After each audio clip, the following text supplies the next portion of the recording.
Hello everyone. Today I'm going to be talking about finding materials and selecting materials to build musical instruments. The primary material I like to use is wood, and one of the reasons why I like to use wood is because it's a natural material. I think that using natural materials sort of connects us to nature, and ultimately that connects us to God in a small way. Today I'm hiking close to Silver Falls State Park in Silverton, Oregon, and I like to come out into the nature and soak up the environment. I like to gain inspiration from God's creation as I approach my work, and that's what I'm doing out here today as I'm filming this. So in a minute here, we're going to go over to my shop and we're going to take a look at some of the wood selection that I have in there. And we're going to talk about what makes good instrument wood, tone woods, durable woods for building necks on instruments. And we're also going to talk about grain direction and what part of the tree is best to use. Today we're using a beautiful piece of curly tan oak that I got from a local lumber mill. And you may have heard of the terms quarter sawn wood or rift sawn wood being very desirable in the world of luthiery. And really quick, I'm just going to go over what that is. So I'm going to trace the rings on the end of this board. Remember at one point this came out of a tree, and this is just a segment out of the tree, and so I'm tracing the rings, and the part I'm tracing right now is the quarter sawn area, or at least it's close to quarter sawn. The part I'm crossing out right now is the part that's more like plain sawn wood. That's when the lines on the rings get to be more parallel to the back and the face of the board, as opposed to perpendicular, the part that I didn't cross out. That part is closer to perpendicular. It's not perfectly perpendicular, but it's good enough for our purposes. And here I have one of my completed instruments. Just to clarify this lesson, I'm going to show you what direction the rings should be going in. It's supposed to be going perpendicular to the face of the instrument, at least as much as possible. If it's at a slight angle, that's totally fine. But what's less desirable is if the rings are parallel to the face of the instrument. And I don't know if you can see it. It's really hard to see in the camera, but you can see the end grain lines, and they're perpendicular. Now let's talk about quarter sawn wood versus plain sawn wood. Quarter sawn wood, as seen to the right on this diagram, it's called quarter sawn wood because you cut the log into 4 quarters, basically, and then you cut slices out of that, with the ring orientation being perpendicular to each slice. With plain sawn wood, you're basically cutting straight lines through the whole log, all the way from one end down to the other. So you end up with the widest boards, but you do end up with some plain sawn material in the middle. It's not all bad wood for instrument building, though, because you do end up with some wood in a quarter sawn orientation. As you can see to the left of this diagram, I circled in red the areas where there would be prime quarter sawn material. So you can buy plain sawn boards and get perfectly good quarter sawn material out of it, of course. But now we're going to talk about why quarter sawn material is so desirable, and we're going to use this next diagram in order to do that. As you can see on the lower half of this round of wood, you see that lines are drawn to indicate what a plane sawn orientation would look like. And then on the top right corner, you'll see a quarter sawn pattern. If this log was longer, you basically cut it down according to that pattern that you're seeing there. Not only will a quarter sawn orientation be stronger for a neck, but you also want to think about wood movement. And to think about that, I think this crack in this round of wood is a really good illustration of the way that wood moves, especially when it dries out. This round would have been cut down while the wood was green, and then eventually it dried out. And as it dried, the wood had to contract. The cells in the wood had to contract. And what you see here is that the wood essentially shrunk, and so eventually it had to give, and it created a big crack. And that will pretty much happen to all woods. Now, the quarter sawn areas are basically going to expand in and out as it absorbs moisture and as it dries back out over the years. But the plane sawn orientated areas, those areas are actually going to warp, just like the picture seen here. It's essentially warping exactly, as it just dried out, it's warping exactly in the direction that you saw in the previous picture. And so you can see these boards are no longer straight. They've warped. And that's what we're trying to avoid as much as possible, essentially, when we're picking our grain orientation. When we're picking specifically quarter sawn wood, that's not to say that you can't ever use plane sawn wood, but it is a general rule, a general expectation that the quarter sawn wood is better. There are ways around this.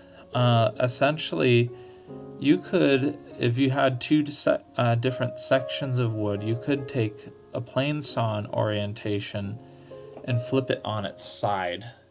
And then you would get something kind of like a quarter sawn orientation.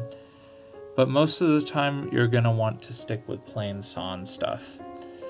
And here I drew a little diagram of our best selection of wood is going to be blue number 1. That's the quarter sawn orientation.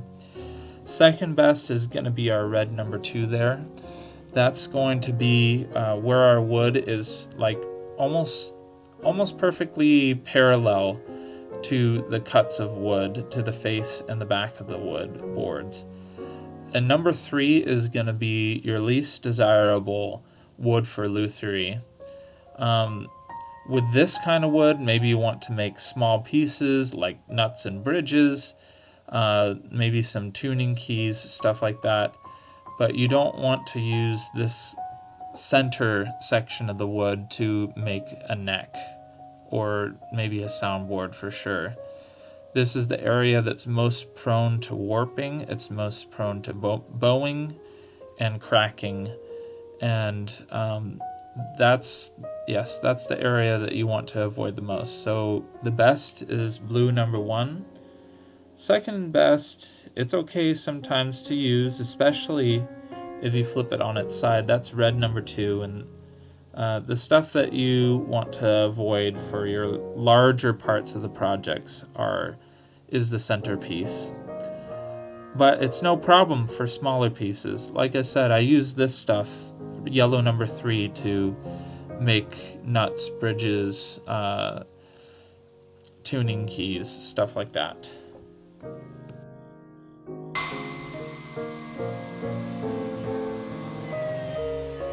And here I'm cutting out what's eventually going to be the neck of a stick dulcimer that I'm going to build. Now, you want to use a nice hardwood that's resistant to bending. I've never used tan oak like I'm using today for building instruments, but I've built some other things out of it, and it seems very promising as a neck wood. I don't think I would use it as a soundboard, though.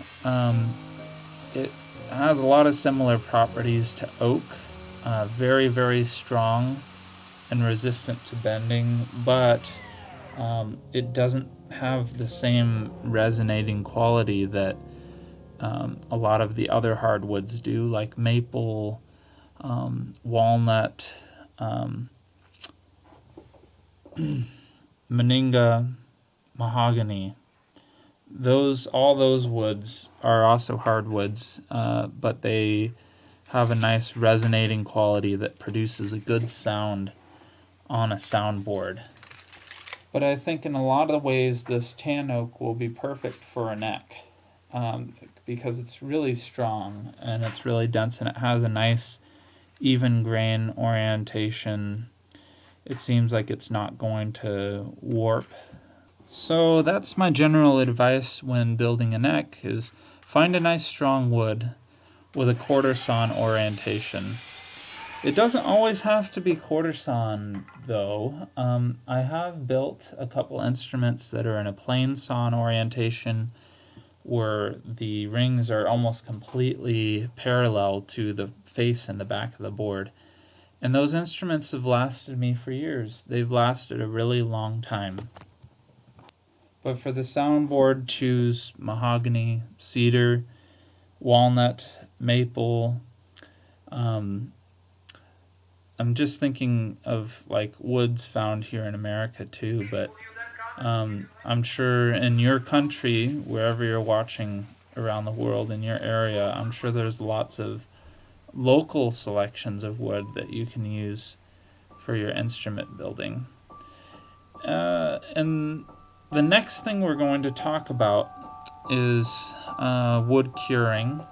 I'll advise you the only time you should ever use green wood, and that means wood that's been freshly cut down from a live tree. The only time you should ever use that is if you're just cutting out the general shape of the neck, or the general shape of your instrument.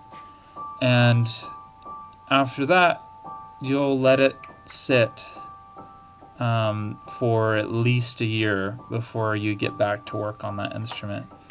Otherwise, don't use green wood at all.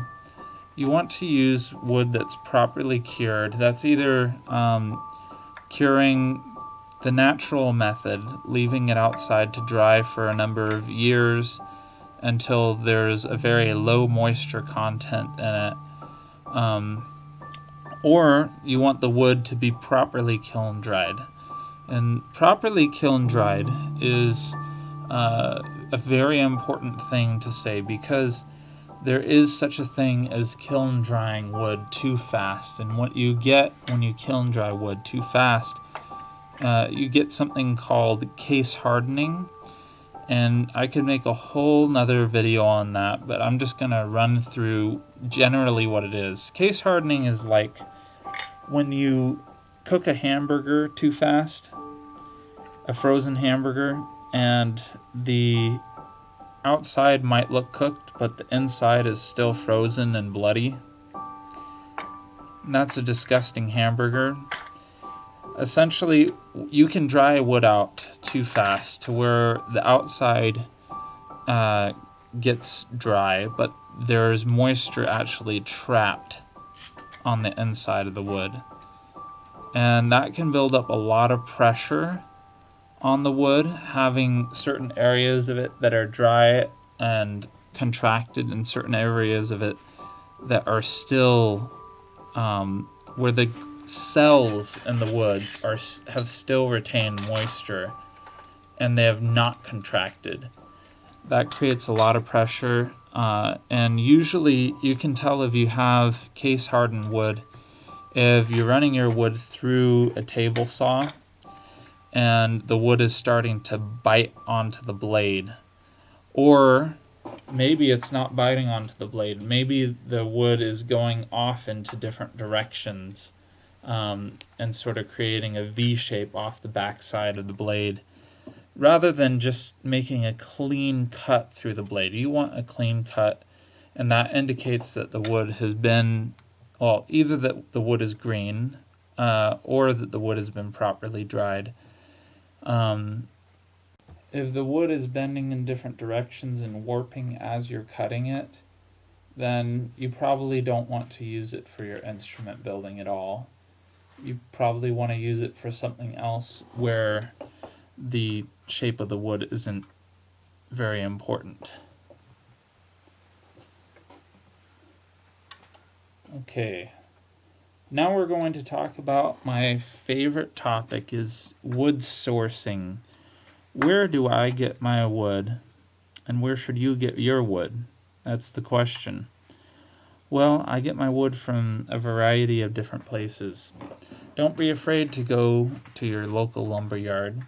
If you don't have a local lumber yard, don't even be afraid to go to Home Depot or Lowe's. You can find good stuff there. But definitely the lumber yard. Sometimes I like to go to thrift stores and I'll find a nice old piece of mahogany furniture that they're going to sell for $5, and I'll take it home and I'll tear it apart and build some musical instruments out of it. Just a couple months ago, I had a neighbor that was moving out, and she was about to throw away a piece of furniture that was made out of perfectly good Filipino mahogany. And I took it home and I've already started making instruments out of it. Beautiful, beautiful instruments. In fact, I'm in the middle of making one right now.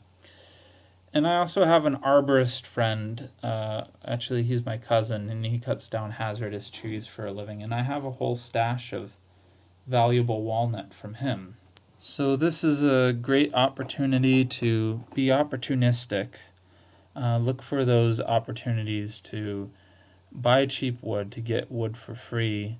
And now you know some tips and tricks on how to use the wood that you salvage and the wood that you find. And a lot of people will tell you professional luthiers don't go to Home Depot or to Lowe's. But the truth is you can find good stuff there. You just have to dig through all the junk. Well, I'm Jesse Head, and that's going to be the end of this episode on how to build musical instruments. Talk to you later.